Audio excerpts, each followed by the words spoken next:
Today, old school RuneScape sees the release of the Royal Titans, the Fire Giant Brander and the Ice Giant Eldrick. These bosses are aimed at the mid-game, but they have a whole host of interesting rewards to discuss. Today, I'm going to try out RuneScape's first ever duo boss and test all their new rewards. 2, 1, system update, let's go. RuneScape's never going to be the same again. No way. Here we go. Brand new content to old school RuneScape. It's always a good day when there are new things to play in this game. And I'm in straight on the first one. Wait, where do I go? Oh, there is a whole new icy section. Right, let's go and get the very first brand new staff in the entire game. Start a fight. My friends will be able to join me. Well, I'm on a solo mission and I don't have any friends. So I guess I'm just sending a solo. Let's see how it goes. Oh, they're running away already. Okay.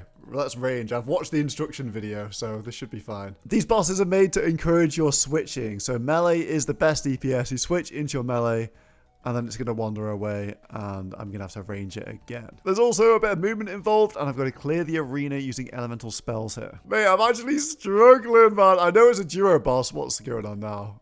But I tried to solo it. I thought, you know what, I may as well. And it looks like we've nearly got the first thing down. Yes, there we go, one's dead. Wait, I'm still going to kill the other guy as well. Oh, get out.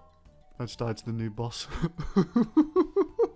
I got hit in the afterlife. What is this? Not the walk of shame 5 minutes into the update. Right, there we go. I soloed a kill. It took a whole inventory, which is ridiculous. Let's loot Brander the Fire Queen. And the loot is going to be pretty modest from these guys. Can I loot both, actually, if I do a solo? No, I can't. I can only loot one. So as you might expect, the duo boss is definitely going to be best to do in a duo. With a new update, there is so much to learn about today in RuneScape, which is great. But how about you learn some new skills to boost your career in the real world? I am talking about today's partner, Boot.dev. Boot.dev teaches you back-end web development from start to finish in the Python and Go programming languages. The thing is, when you're teaching yourself to code, a big hurdle is just getting too bored and not having a goal to work on. Boot.dev completely solves this by gamifying the process. When coding, you earn XP, you level up, and you can complete quests. There's even a global leaderboard, so you can chase that rank 1. And in the meantime, you're writing lots of code, which gives you the skills you need to build real projects. There's nothing better than getting stuck in. And don't worry, if you ever get stuck on a problem, Boots the Bear Wizard is here to help walk you through your issues by asking you questions to deepen your understanding. So go to boot.dev and use code SOLEMISSION to get 25% off your entire first year if you choose the annual plan. Thanks once again to boot.dev for being today's video partner. Right, I've recruited someone from the street outside and he's coming. Beautiful. You're actually capped here to a maximum of 2 people that can join. If you don't have any friends like me, 567 is the official world where you'll be able to find people outside. Oh no, I don't think he knows about this mechanic. He needs to be over here. Oh, I'm sorry, mate. Right, well, despite the ending, that duo was so much easier than solo. It's definitely a duo boss, isn't it? You know the score, it's day 1, so I'm not going to release a guide or anything like that, but I would say it's pretty intuitive with what you have to do here. Gear switching, moving around. I think the JMods that worked on this got the perfect balance of pacing and mechanics, and it's probably my favorite boss that's come out since the Colosseum. Ooh, nice. I got the Giant Soul Amulet. What is this thing? I don't even know what it is. Wait, it's like a hook going to my neck. The Giant Soul Amulet is charged using lore runes and big bones. Oh wow, it can take me to all the different bosses. That's actually really useful. Oh, this is amazing. And the new bosses as well. I love this animation. You're right at the entrance, ready to fight the bosses. The animation on this is incredible. They've really knocked out the park. And these are some useful tellies. What's a quick way to get here? I don't even know. Same with Bryo. Same with the new boss Les. This teleport takes you right next to the boss and is an easy way to access the Asgarnia dungeon. This is so cheeky. Underneath the Karamja volcano, you can now see fire giants from free-to-play, but you can't get to them to kill them, so that rune simmy still eludes the free-to-play noobs. This is the entrance to the boss fight. And it's changed the scenery a bit underneath Karamja volcano, which is interesting. Oh, this guy's got the pet. It actually looks really cool. It's a little miniature fire giant. And then you can also have it out as a little miniature ice giant. That looks really, really cool. Ooh, Desiccated Page. That is a brand new item to the game. And it's untradeable. apparently. You can actually loot the boss in a different way, where instead of sacrificing or looting, you take pages, and you're guaranteed to get these pages in a consistent way. And sacrifice is like a Raxor. It means that you get double the pet chance. You can bring them to the Osrs house and then reinvigorate them with the Book of Eternal Flame, and they should turn into burnt pages. 50 runecrafting XP, 1 burnt page. I want to see if these instantly process the pages to runecrafting XP. 2 pages, 100 XP. Does that mean you can stack up tons of pages and get a massive XP drop? I know that wouldn't be efficient, but it might be quite cool. As you might expect, you can also turn the desiccated pages into soaked pages at the ruins of Uncat. And predictably, in Valamor, there's also a plinth that you can use to make soiled pages. So now, essentially, pages have a reliable way to be farmed, which is especially useful if you're an Iron Man. Okay, it's this time of the update. How much are we paying for this stuff? Hopefully 100 mil does the job. Come on, I mean, it's not that amazing. There we go, 100 mil for the new staff. It was only 21 mil. What a bargain, mate. In fact, I'm grabbing the components so I can make it myself. You get the fire element and the ice element from each of the bosses, and then you combine them to make the Twinflame staff. Oh, nice cool animation there. And the staff looks pretty damn incredible. The stats on this thing, not actually that great. Plus 12 magic attack bonus, no magic damage percentage, is exactly the same as a normal battle staff, but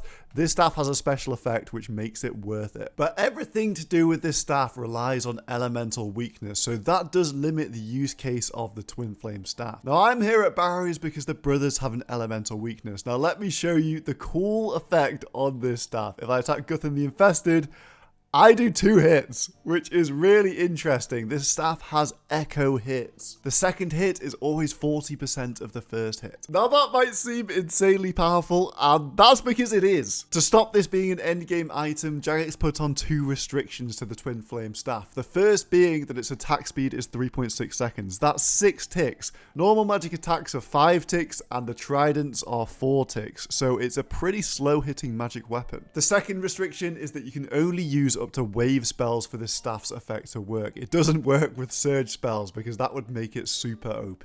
However, even with the restrictions, it's still a very good staff. That's a big one. 65-26 backup. Holy, I want to see what the max hit is with this thing. 252. What's that? 60-24, 84 damage in 1 hit. This is actually such a fun weapon to use. I mean, these things are very elementally weak, so it's kind of cheating, but still. I want to see what the actual max is. 290. Bro! 71-28. Wait, that's a 99. That's a 99. Oh my days. This is a fun weapon. I don't even care if it's not necessarily best in slot. But this staff is made for the mid-game progression. Before you get Tumakun's Shadow or Harmonize, this will be very good against monsters with elemental weaknesses. So let's give it a try at Zora, which has a fire weakness. If nothing else, the style point of having a double projectile is amazing. One thing is that you can't use thralls because you have to be on the normal spellbook. That is a significant downside. Super accurate 35-14, the combos coming in. And you know what? That's not too shabby. It's not going to be a world record time, but it's 132 in mid-game gear. I think that's pretty good. And in the numbers that Jagex ran themselves, the Twinflame staff, it outclasses Trident, so it's your best option as a Harmonized or Tumakun. Pretty good gap to fill there. Another feature of the Twinflame staff is that it also automatically selects the elemental weakness for a monster you're attacking. Let me show you here. I could be on Fire Wave as my autocast, but skeletons are weak to air. It's going to do an air spell against them. Then we come over here and Hellhounds. Oh, it's doing water spells against them because they're weak to water and skellies are weak to air, but I'm on fire, so it makes the standard spellbook a lot easier to use. In typical fashion for a new boss, the staff is actually pretty damn useful at the new boss, and the main reason is that auto spell selection. This should make the boss a little bit easier. All the flames are out, I don't even have to change my spells, and I could just spam whatever I need to and clear the floor. That's beautiful. So water spells and fire spells here. I figured I'd try a solo and see how it goes with my newfound knowledge and staff. Okay, now that I know what I'm doing, I can get a 2-minute solo, but that's not actually good. You get the same loot duo and solo, so why wouldn't you duo? You have to duo. There's no scaling or anything like that, so it's definitely a duo boss. Oh, Ooh, I just got something. Let's go. The Mystic Vigor prayer scroll. Okay, now I have to start looting the Ice King instead so I can get that other prayer scroll and fill up my prayer book. Right, I'm not really sure how this is going to work. Is it going to mess up my entire prayer book? I don't know. Mystic Vigor will be a better prayer than Mystic Might. So Mystic Might, we know and love this prayer. It's a 15% and it also does 2% magic strength. Now, let's see. Mystic Vigor. Let's read this. Learn Mystic Vigor, a brand new prayer. Oh, interesting. Now it comes down the prayer book and it's changed. Wait, Mystic Might's gone. We've now got Mystic Vigor, this new prayer, which is 18% and 3%, up from 15 and 2%. So it's a halfway house up to Augury, which is 25% and 4%. Oh, that's actually really cool. Wait, are these are in the same position? It hasn't even messed anything up to do with my prayer book.